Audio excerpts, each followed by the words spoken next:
ಎಲ್ಲರಿಗೂ ನಮಸ್ಕಾರ. Curious minds Kannada YouTube ಚಾನಲ್ಗೆ ತಮಗೆಲ್ಲರಿಗೂ ಸ್ವಾಗತ. ನಾನು ನಿಮ್ಮ ಸೋಷಿಯಲ್ ಸೈನ್ಸ್ ಫೆಸಿಲಿಟೇಟರ್ ಹರೀಶ್.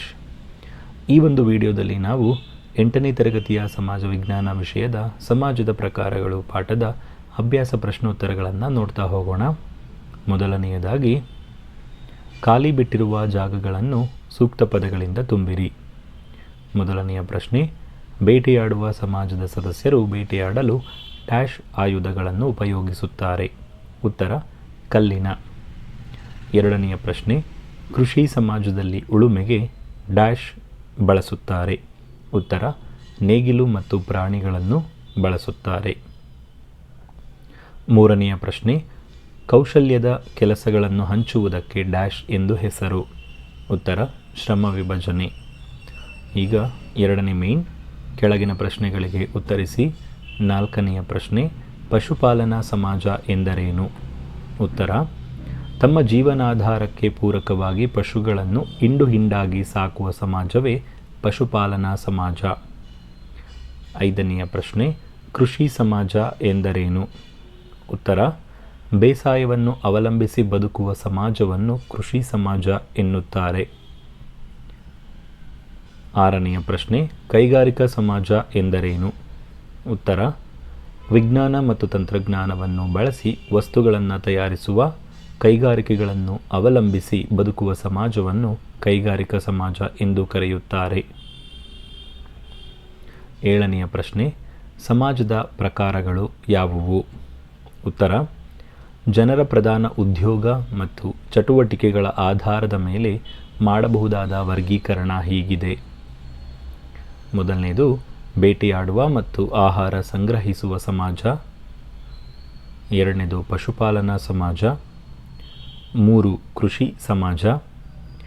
4, ಕೈಗಾರಿಕಾ ಸಮಾಜ. ಮೂರನೇ ಮೇನ್, ಕೆಳಗಿನ ಪ್ರಶ್ನೆಗಳಿಗೆ 4-5 ವಾಕ್ಯಗಳಲ್ಲಿ ಉತ್ತರಿಸಿ. 8ನೆಯ ಪ್ರಶ್ನೆ, ಬೇಟೆಯಾಡುವ ಹಾಗೂ ಆಹಾರ ಸಂಗ್ರಹಿಸುವ ಸಮಾಜದ ಜೀವನ ಶೈಲಿ ವಿವರಿಸಿ. ಉತ್ತರ, ಇದು ಮಾನವ ಸಮಾಜದಲ್ಲಿ ಅತ್ಯಂತ ಪ್ರಾಚೀನ ಹಾಗೂ ಸರಳವಾದ ಸಮಾಜವಾಗಿದೆ.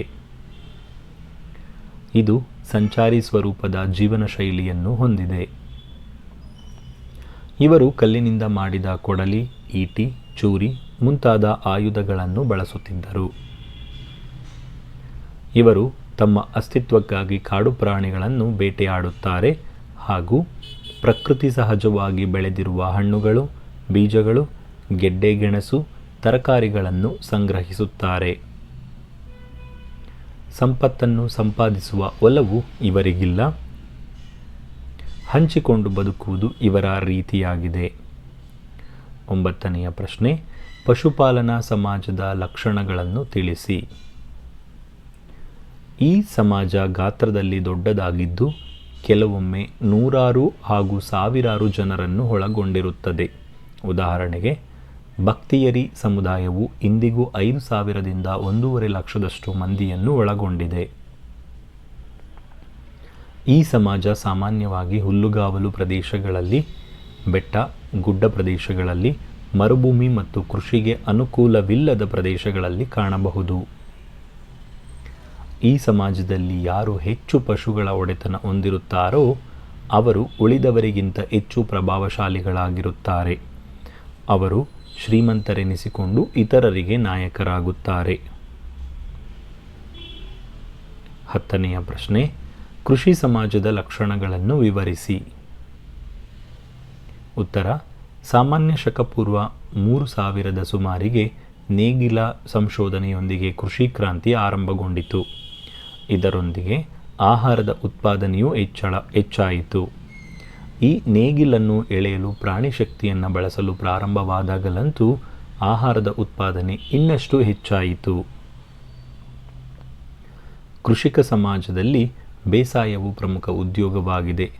ಆದುದರಿಂದ ಜನರು ಒಂದೇ ಕಡೆ ನೆಲೆಸಿದರು. ಇದರಿಂದಾಗಿ ಗ್ರಾಮಗಳು ಹುಟ್ಟಿಕೊಂಡವು. ಇಲ್ಲಿ ಹೆಚ್ಚಿನ ಆಹಾರ ಉತ್ಪಾದನೆ ಸಾಧ್ಯವಾದುದರಿಂದ ಎಲ್ಲರೂ ಗಂಟೆಗಟ್ಟಲೆ ದುಡಿಯಬೇಕಾದ ಅವಶ್ಯಕತೆ ಇರಲಿಲ್ಲ. ಆದುದರಿಂದ ಹೆಚ್ಚಿನ ಸಂಖ್ಯೆಯ ಜನರು ತಮ್ಮನ್ನು ಇನ್ನಿತರ ಕೆಲಸ ಕಾರ್ಯಗಳಲ್ಲಿ ತೊಡಗಿಸಿಕೊಂಡಿದ್ದರಿಂದ ವಿವಿಧ ಕೌಶಲ್ಯಗಳು ರೂಪುಗೊಂಡವು. 11ನೆಯ ಪ್ರಶ್ನೆ, ಕೈಗಾರಿಕಾ ಸಮಾಜದ ಲಕ್ಷಣಗಳನ್ನು ತಿಳಿಸಿ. ಉತ್ತರ: ಹೊಸ ಹೊಸ ಶೋಧಗಳು ಸಾಮಾಜಿಕ ಪರಿವರ್ತನೆಯನ್ನೇ ಸೃಷ್ಟಿಸಿದವು. ಹಬೆಯಂತ್ರ, ಆಂತರಿಕ ದಹನಯಂತ್ರ, ವಿದ್ಯುತ್ ಶಕ್ತಿ, ಅಣುಶಕ್ತಿ ಮುಂತಾದವು ಬಹಳ ವ್ಯಾಪಕವಾದ ಸ್ವರೂಪದ ಸಾಮಾಜಿಕ ಹಾಗೂ ಆರ್ಥಿಕ ಪರಿವರ್ತನೆ ತಂದಿವೆ ಮತ್ತು ತರುತ್ತಲಿವೆ. ಕೈಗಾರಿಕೆಗಳನ್ನು ಸ್ಥಾಪಿಸಿರುವ ನಗರಗಳಿಗೆ ಉದ್ಯೋಗ ಹುಡುಕಿಕೊಂಡು ಜನ ವಲಸೆ ಬರುತ್ತಾರೆ. ಆದುದರಿಂದಾಗಿ ಜನಸಂಖ್ಯೆಯ ಪ್ರಮಾಣ ಜಾಸ್ತಿಯಾಗುತ್ತದೆ. ಕೈಗಾರಿಕೆಗಳನ್ನು ನಡೆಸಲು ಶ್ರಮ ವಿಭಜನೆ ಅಗತ್ಯ. ಶ್ರಮ ವಿಭಜನೆ ಎಂದರೆ ಕೌಶಲ್ಯದ ಆಧಾರದ ಮೇಲೆ ಕೆಲಸ ವಿಂಗಡಿಸುವುದು. ಕೈಗಾರಿಕಾ ಸಮಾಜದ ಎಲ್ಲ ರಂಗಗಳಲ್ಲಿಯೂ ಶ್ರಮ ವಿಭಜನೆ ಕಂಡುಬರುತ್ತದೆ. ಒಂದು ದೃಷ್ಟಿಯಿಂದ ಮನುಷ್ಯ ಸಮಾಜದ ಉತ್ಕ್ರಾಂತಿಯ ಹಂತಗಳಾಗಿಯೂ ಈ ವರ್ಗೀಕರಣವನ್ನು ನೀಡಲು ಸಾಧ್ಯವಿದೆ. ಇದಿಷ್ಟು ಈ ಒಂದು ಅಧ್ಯಾಯದ ಪ್ರಶ್ನೋತ್ತರಗಳಾಗಿತ್ತು. ಐ ಹೋಪ್ ಈ ವಿಡಿಯೋ ನಿಮ್ಮೆಲ್ಲರಿಗೂ ಇಷ್ಟ ಆಗಿದೆ ಅಂತ ಅಂದ್ಕೊತೀನಿ. ವಿಡಿಯೋ ಇಷ್ಟ ಆಗಿದ್ದರೆ ಲೈಕ್ ಮಾಡಿ, ಹಾಗೆ ಇನ್ನಷ್ಟು ಜನರನ್ನು ತಲುಪಲು ಸಹಾಯ ಆಗೋದಕ್ಕೆ ಶೇರ್ ಮಾಡಿ, ಹಾಗೂ ನೀವಿನ್ನೂ ನಮ್ಮ ಚಾನಲನ್ನು ಸಬ್ಸ್ಕ್ರೈಬ್ ಮಾಡ್ಕೊಂಡಿಲ್ಲ ಅಂತಂದರೆ ಸಬ್ಸ್ಕ್ರೈಬ್ ಮಾಡ್ಕೊಳ್ಳಿ ಅಂತ ಹೇಳ್ತಾ ಧನ್ಯವಾದಗಳು.